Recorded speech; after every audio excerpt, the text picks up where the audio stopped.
নমস্কার, your internet school চ্যানেলে তোমাদের সকলকে স্বাগত। তো আজকে আমরা ক্লাস 8-এর কোশ্চেন ব্যাংকের মডেল সেট 6 অর্থাৎ বনগাঁ কুমুদিনী উচ্চ বালিকা বিদ্যালয় অ্যান্ড কৃষ্ণনগর কলেজিয়েট স্কুল এইটার সলভেশন করব। তো চলো শুরু করা যাক। তো প্রথম প্রশ্ন বলেছে শূন্যস্থান পূরণ করো। দুটি একই ধনাত্মক মূলদ সংখ্যার গুণফল 81/169 হলে ওই সংখ্যা দুটির যোগফল কত হবে? একই ধনাত্মক সংখ্যা আমি ধরে নিয়েছি একটা 1/x, তার মানে দুটো একই বলেছে, তাহলে আরেকটা 1/x হবে। তাহলে সেটা ইকুয়াল টু কি লিখতে পারি? 81/169, তাহলে 1/x²/169, তাহলে 1/x এর হোল স্কোয়ার উভয় পক্ষকে বর্গ করলাম, তাহলে এটা হবে হচ্ছে 9/13 হোল 1/x ইকুয়াল টু 9/13। তাহলে সেখান থেকে আমি লিখতে পারি 13 ইকুয়াল টু 9x, তাহলে সেখান থেকে লিখতে পারি 9x ইকুয়াল টু 13, আর সেখান থেকে লিখতে পারি x equal two 13/9। 1/x plus 1/x, তাহলে এটা পেলাম x, তাহলে x পরে থাকলে কি, তাহলে কি রয়ে গেল? তাহলে 1 প্লাস 1, তাহলে সেখান থেকে আমি কি লিখতে পারি? 2/x, তাহলে আমি সেখান থেকে কি লিখতে পারি? x এর মান বসালাম 13/9, তাহলে 9টা উপরে গুণ হলো, নিচে 13 থাকলো, তাহলে উত্তর হয়ে গেল 18/13। এটা হলো আমার অ্যান্সার।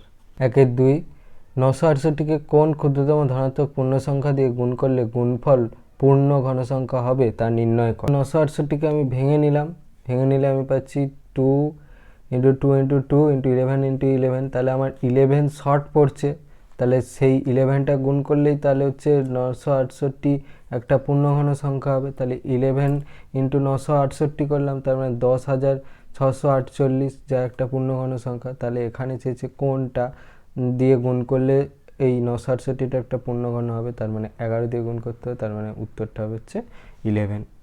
1-3, ওয়াইকে এক্স দিয়ে ভাগ করলে ভাগফল কিউ এবং ভাগশেষ আর হয়। ভাগফলকে ভাজ্য, ভাজক ও ভাগশেষের সাহায্যে প্রকাশ করো। এইভাবে লিখছি, এক্স দিয়ে ভাগ করছি, তাহলে ভাগফল কিউ আর আর, তাহলে ভাজক এখানে এক্স, ভাজ্য এখানে ওয়াই, ভাগফল এখানে কিউ, আর ভাগশেষ হচ্ছে এখানে আর। ইকুয়াল টু ভাজক ইন্টু ভাগফল প্লাস ভাগশেষ, তাহলে সেই অনুসারে আমি মান বসে দিলাম, ভাজ্য ওয়াই, ভাজক হচ্ছে এক্স ইন্টু কিউ প্লাস আর। তাহলে সেখান থেকে আমরা কি লিখতে পারি? ভাজক ইন্টু ভাগফল ইকুয়াল টু ভাজ্য মাইনাস ভাগশেষ, তাহলে x into q equal to y minus r. তাহলে সেখান থেকে আমি কি লিখতে পারি? ভাগফল ইকুয়াল টু ভাজ্য মাইনাস ভাগশেষ ডিভাইডেড বাই ভাজক, তাহলে সেখান থেকে আমি কি লিখতে পারি? Q equal to y minus r by x. এটা হয়ে গেল আমার answer. 4, x/a equal to 1/a minus 1/x হলে x ইন্টু 1 মাইনাস x এর মান কত? তাহলে x/a equal to 1/a minus 1/x, তাহলে হচ্ছে x/a into a minus 1/x, তাহলে উভয় পক্ষকে a দিয়ে গুণ করে পাই, তাহলে a কেটে গেল, তাহলে x পড়ে থাকলো, তাহলে আমার এখান থেকে কি আসছে?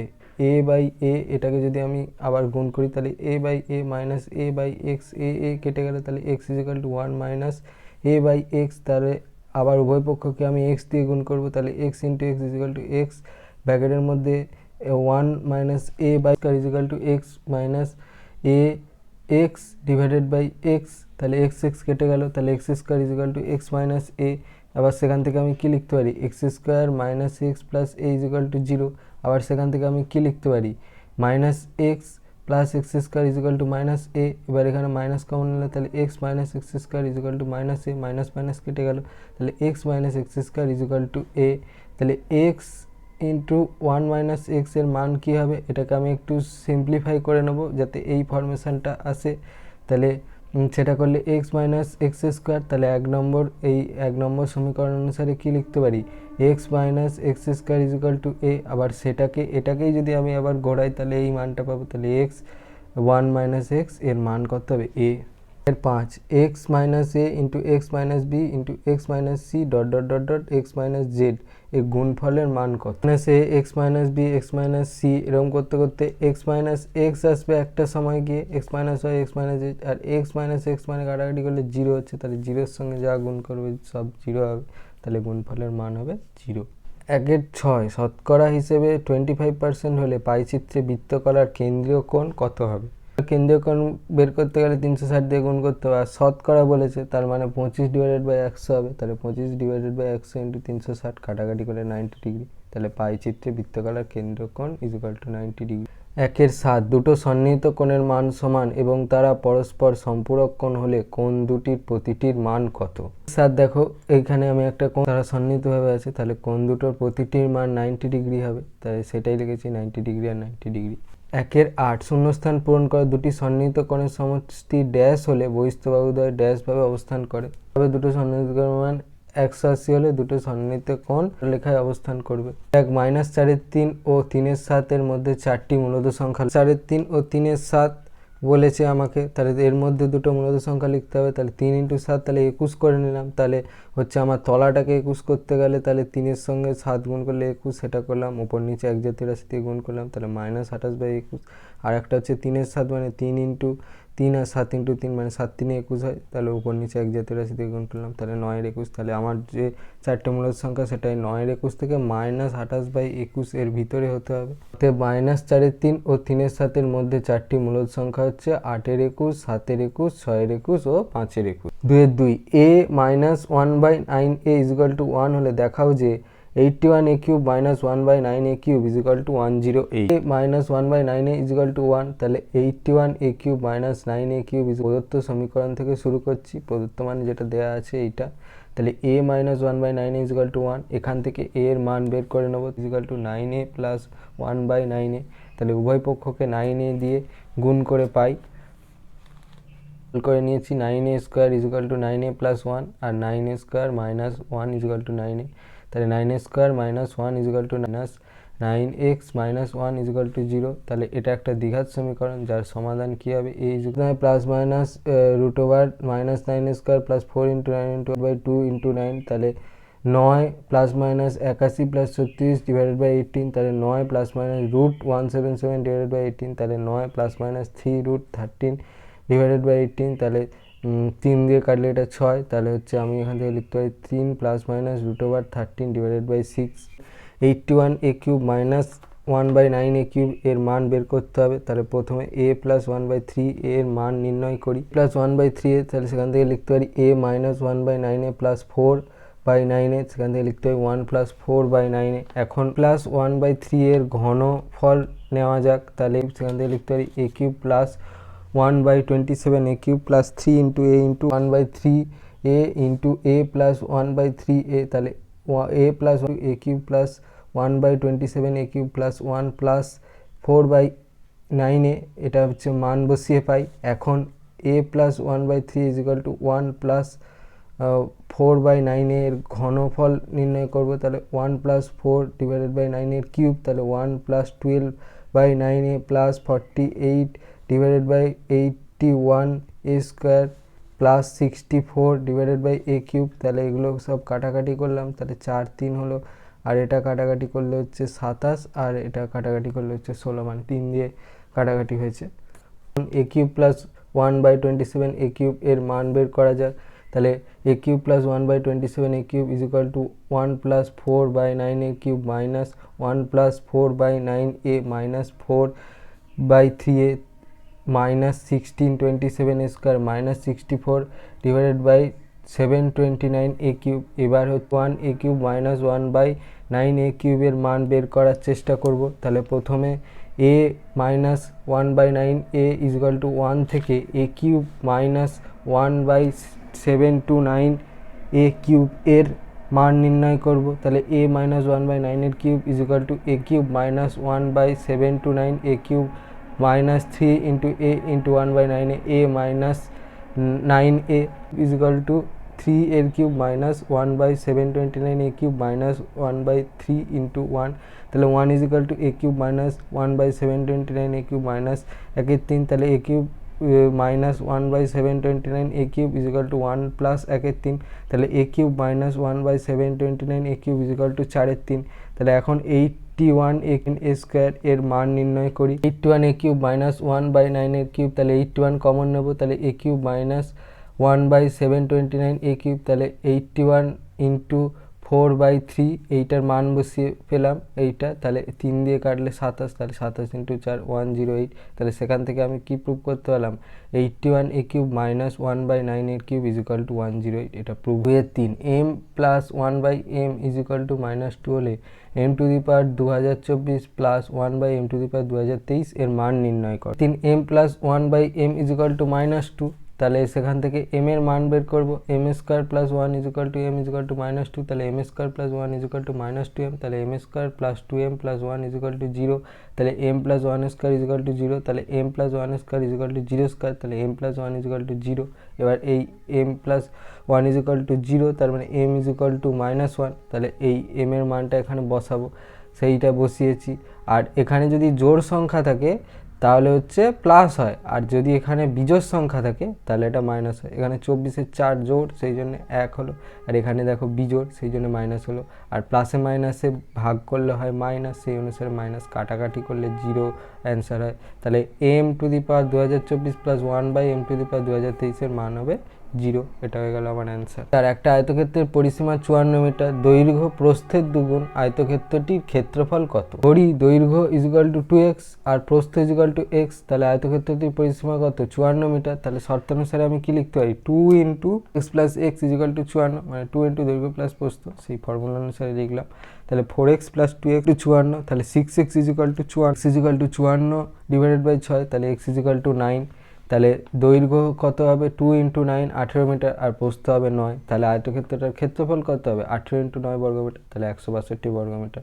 তাহলে অতএব আয়তক্ষেত্রটির ক্ষেত্রফল 162 বর্গমিটার, এটা হয়ে গেল আমার অ্যান্সার। এর 5 চিত্রসহ সন্নিহিত কোণের সংজ্ঞা দাও। কোণ একই শীর্ষবিন্দু ও একই সাধারণ বাহুর দুপাশে অবস্থিত কোণ দুটোকে একটা অপরটার সন্নিহিত কোণ বলা হয়। দেখো এখানে আমি একটা ছবি এঁকেছি, তাহলে চিত্রে কোণ এ ও কোণ বি পরস্পর সন্নিহিত কোণ। 64ax² - 49a × x - 2y² 64ax² - 49a × x - 2y², তাহলে সেখান থেকে আমি কি লিখতে পারি, এটাকে বাইরে কমন নিলাম, তাহলে 64x² - 49x - 2y², এটাকে ব্র্যাকেট দিলাম, 8x এর হোল স্কোয়ার করে দিতে পারি, মাইনাস এবারে 49টাকে আমি লিখতে পারি 7 ব্র্যাকেটে x - 2y এর হোল স্কোয়ার, তাহলে সেখান থেকে a² - b² এর সূত্র পড়ছে, তাহলে 8x + 7x - 2y, আবার লিখতে পারি 8x - 7x - 2y।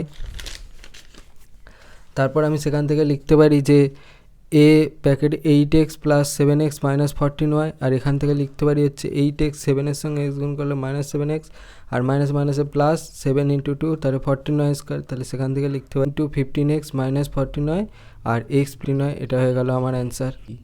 a³ - 9b³ + a + b এর whole cube, -9b³ + a + b এর হোল কিউব, সেখান থেকে আমি কি লিখতে পারি, a³ - b³ - 8b এর কিউব, মানে 9b³ যেটা ছিল সেটাকে আমি দুভাগে ভেঙে নিলাম, -b³ - 8b³ + a + b এর whole cube.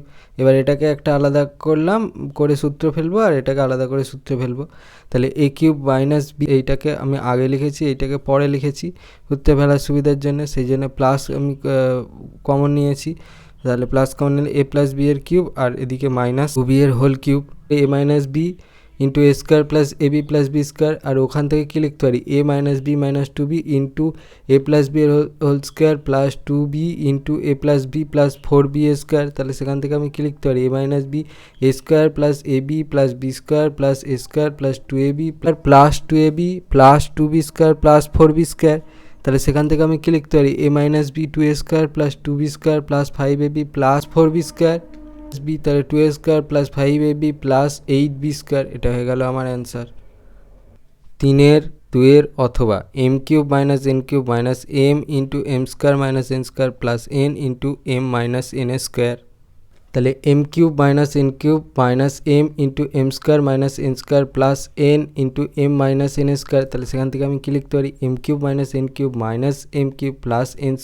m + n × m - n², তাহলে সেখান থেকে আমি কি লিখতে পারি, m³ এইটা প্লাস মাইনাস বলে এটা কেটে গেল, তাহলে -n³ + n² m + n এইটা হচ্ছে আমি সূত্র ফেললাম, a - b² m² + 2mn + n³ + n² m + এইটার সঙ্গে এটা গুণ করলাম nm² এটার সঙ্গে এটা গুণ করলাম তাহলে 2mn স্কোয়ার, এটার সঙ্গে এটা গুণ করলাম তাহলে n কিউব, তাহলে plus n cube minus n cube cancel out হয়ে গেল, nm স্কোয়ার 2mn থেকে n স্কোয়ার m, মানে এটা mn স্কোয়ারই লিখতে পারো, দিলে কত হচ্ছে n স্কোয়ার m পড়ে থাকছে, তাহলে এখান থেকে আমি mn কমন নেব, তাহলে অ্যান্সার হবে mn ব্র্যাকেটে m মাইনাস n, এটা হয়ে গেল আমার অ্যান্সার। 4, একটা মডেল তৈরির উপকরণ কেনার খরচের তালিকা দেওয়া হলো। উপকরণ: আর্ট পেপার, স্কেচ পেন, কাঁচি, রঙিন ফিতে, পিচবোর্ড। খরচ হচ্ছে 9, 12, 25, 6, 8। উপরের তথ্য থেকে পাইচিত্র তৈরি করো। উপকরণগুলো লিখে নিলাম: আর্ট পেপার, স্কেচ পেন, কাঁচি, রঙিন ফিতে, পিচবোর্ড। খরচগুলো লিখে নিলাম 9, 12, 25, 6, 8। এবার ভগ্নাংশ আনার জন্য কী হবে, সবগুলো যোগ করে সেই সংখ্যাটা দিয়ে, তাহলে 9/60, 12/60, 25/60, 6/60, 8/60। কেন্দ্রীয় কোণ বের করতে গেলে 360 দিয়ে গুণ করতে হয়, সেটা করেছি 9/60 into 360, 12/60 into 360, 25/60 into 360, 6/60 into 360, 8/60 into 360। তাহলে আর্ট পেপারের কোণ বেরিয়েছে 54, স্কেচ পেনের 72, কাঁচি 150, রঙিন ফিতে 36 আর পিচবোর্ডের হচ্ছে 48। এবার এটাকে পাইচিত্রে প্রতিস্থাপন করব। এবার পাইচিত্রে প্রতিস্থাপন করলাম। পাইচিত্রে সবসময় পেন্সিলে আঁকবে, ডিগ্রিগুলো ঠিকঠাক করে দেবে, আর কোনটা কি বিভাগ সেটা তোমরা ভিতরে লিখতে পারো, বাইরেও লিখতে পারো। অথবা চিত্র প্রদর্শনীতে আসা 500 জন দর্শকের পছন্দের চিত্রশিল্পীর তালিকা দেওয়া হলো, এর থেকে পাইচিত্র তৈরি করো ও বৃত্ত করার কেন্দ্রীয় কোণ লেখো। চিত্রশিল্পীর নাম যামিনী রায়, নন্দলাল বসু, চিন্তামণি কর আর গণেশ পাইন। পছন্দের দর্শকের সংখ্যা 150, 120, 80, 150। তাহলে যামিনী রায়, নন্দলাল বসু এগুলো চিত্রশিল্পীর নাম, চিন্তামণি কর আর গণেশ পাইন। পছন্দের দর্শক সংখ্যা লিখলাম 500, 120, 80 আর 150। তাহলে ভগ্নাংশে করতে গেলে কী হবে, টোটালটা যোগ করে সেই সংখ্যা দিয়ে ভাগ, তাহলে 150/500, 120/500, 80/500 আর 150/500। কেন্দ্রীয় কোণ বের করতে গেলে 360 দিয়ে গুণ করেছি, করার প্রত্যেকটার সঙ্গেই করেছি 360 গুণ, করার পরে কাটাকাটি করলে যামিনী রায়ের বেরোচ্ছে 108 ডিগ্রি, নন্দলাল বসু বেরোচ্ছে 86.4 ডিগ্রি, চিন্তামণির কর বেরোচ্ছে 57.6। যেহেতু 0.5 ক্রস করে গেছে তাহলে আমরা পরের সংখ্যাটা ধরে নিয়েছি 58 ডিগ্রি, আর গণেশ পাইনের হচ্ছে 108 ডিগ্রি। আমরা পাইচিত্রটা অঙ্কন করেছি। পাইচিত্রটা অঙ্কন করে প্রত্যেকটা কত কি ডিগ্রি সেগুলো ঠিকঠাক করে দিতে হবে। পাইচিত্র অঙ্কন করার সময় খেয়াল রাখতে হবে পাইচিত্র যেন পেন্সিল আঁকা হয়, প্রত্যেকটা ডিগ্রি ঠিকঠাক করে দেবে, আর কোনটা কি বিভাগ সেগুলো ভিতরে লিখতে পারে, বাইরে লিখতে পারে। পাইচিত্র আঁকার পরে এরকম পাইচিত্র বলে লিখে দেবে। এর একটা সামান্তরিক ABCD আঁকো, যার AB সমান 7 সেমি, BC সমান 5.8 সেমি এবং AC = 5.8 সেমি। স্কেল পেন্সিলের সাহায্যে মাপ করে প্রত্যেকটা যত যা মাপ বলেছে সেগুলো এঁকে নিয়েছি। AB হচ্ছে 7 সেমি, BC হচ্ছে 5.8 আর AC হচ্ছে 5.8। তাহলে AC মাপ করে আমি স্কেল পেন্সিলের সাহায্যে টেনে নিলাম, টানার পরে হচ্ছে ACর মাপ অনুসারে এখানে Cতে বসিয়ে একটা দাগ টানলাম আর এখানে একটা দাগ টানলাম। তারপর আমাকে AB বলেছে 7, মাপ অনুসারে ওখানে একটা দাগ টানলাম আর এখানে একটা দাগ টানলাম। দাগ টানার পরে এগুলো সব যুক্ত করে দিলাম। তাহলে যুক্ত করে দিলে আমরা একটা সামান্তরিক পেলাম।